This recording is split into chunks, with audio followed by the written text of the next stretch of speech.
Hey, this is Mark Moore, aka Tuxedo Mark, at various places on the internet.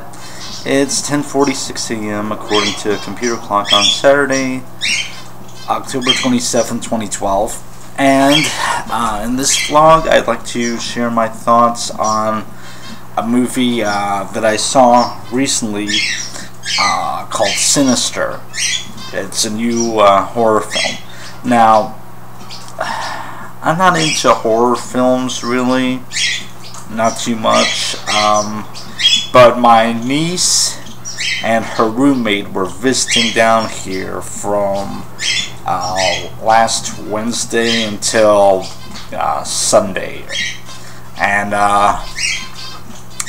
they wanted to go to see it on Saturday night, a little after 10 p.m. So I decided to go with them.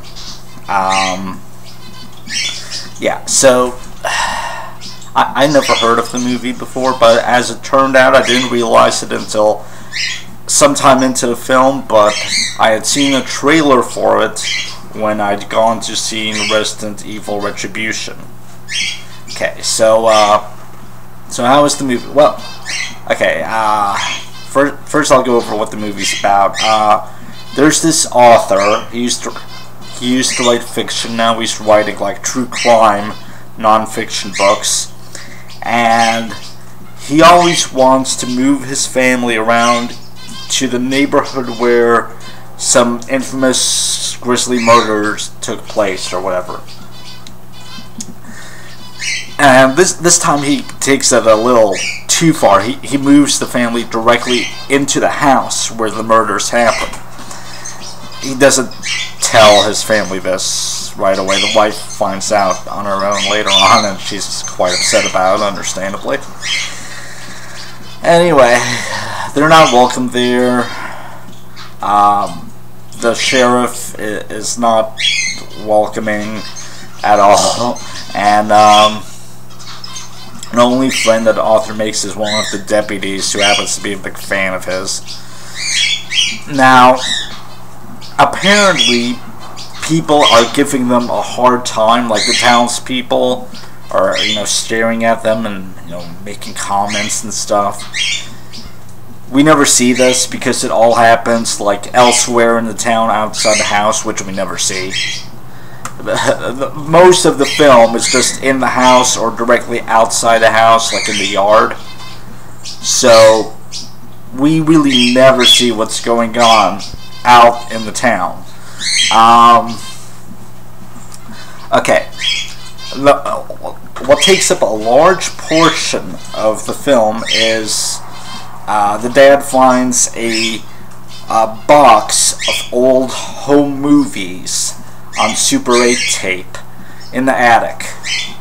Now, this isn't just the murders that happened when the family was all hanged on a tree in the backyard. These are home movies of murders that happened all over the nation. What are they all doing in this box? How did it get there? Well, the dad theorizes that the murderer came back and left the tapes there at some point. So a large portion of it is the dad sitting in his office in the house and watching the Super 8 tapes, making notes, taking pictures, putting in a computer.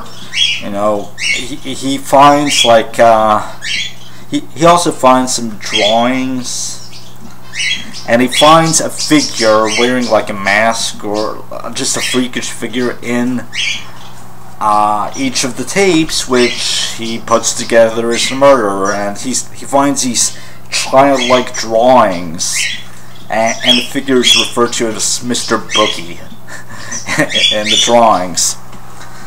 Now here's the thing. One common thing that all the murders have is one family member's always unaccounted for.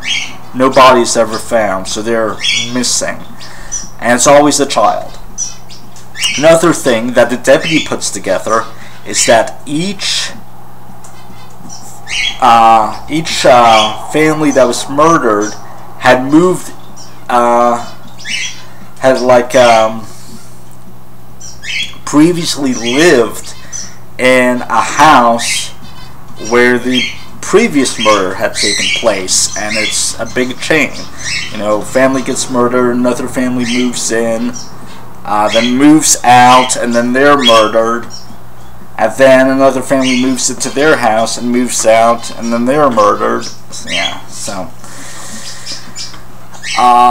the theory is a serial killer. Now, Dad gets on Skype or whatever with a professor at a university, and apparently there's a theory of an obscure Babylonian god, and I haven't even bothered to look up if this god even exists, but sorry. And supposedly the god lives in images, and whenever anyone views the images, they're susceptible to the god, and the children are especially susceptible to it. Anyway, the point is, this god lives in the films. Even if the films are destroyed, the films come back. The dad tried burning all the films, and guess what? The box shows up again. So anyway, after a bunch of spooky, weird incidences, they leave the house. Now the thing is, the daughter had already seen one of the ghostly children from the previous families.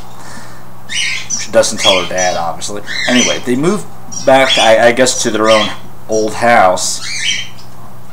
Well, the daughter's influenced, obviously, by Mr. Boogie, and in the last minute or two of the film, she you don't see it. I mean, she goes after, she ties up her family members. Somehow she drugged her dad's coffee. I'm not sure how she knew how to do that. We know it was established earlier in the film that she can make coffee for her dad, but how she knew to drug it, I'm not sure. Anyway, she puts all the family members in the living room, and then we see her about to bring an axe down on her father, and then switches to home movie footage, and there's blood all over the walls and stuff, and then she's sitting at a table, and she's drawing how she chopped each of her family members, mom, dad, and her brother, into 3 pieces each. By the way, the mother and the brother are never shown to be reacting. They're completely motionless in the scene near the end where they're, tied up.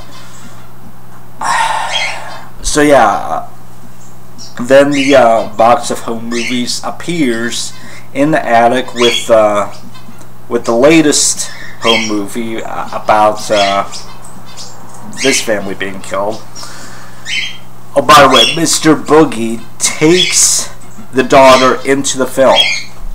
Yeah, she's now living in the film world, and she's with the other children or whatever. It doesn't make sense, because film is film. It doesn't have another world of its own, but whatever. It's a horror movie. So what I think overall, it wasn't that scary.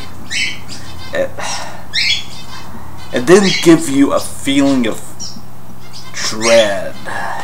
It's like it relies on quick flashes of images. You quickly see the killer for a split second, or you see the ghoul children for a bit, or you hear a loud noise. I mean, that's what passes as scares in this film. It's it'll make you jump, and then you're over it. My niece and her roommate thought it was genuinely scary. I really didn't. I mean, I'm sorry that it had, you know, a bad ending for the family, but I guess it could have gone only one of two ways. I would have preferred that they survived, personally.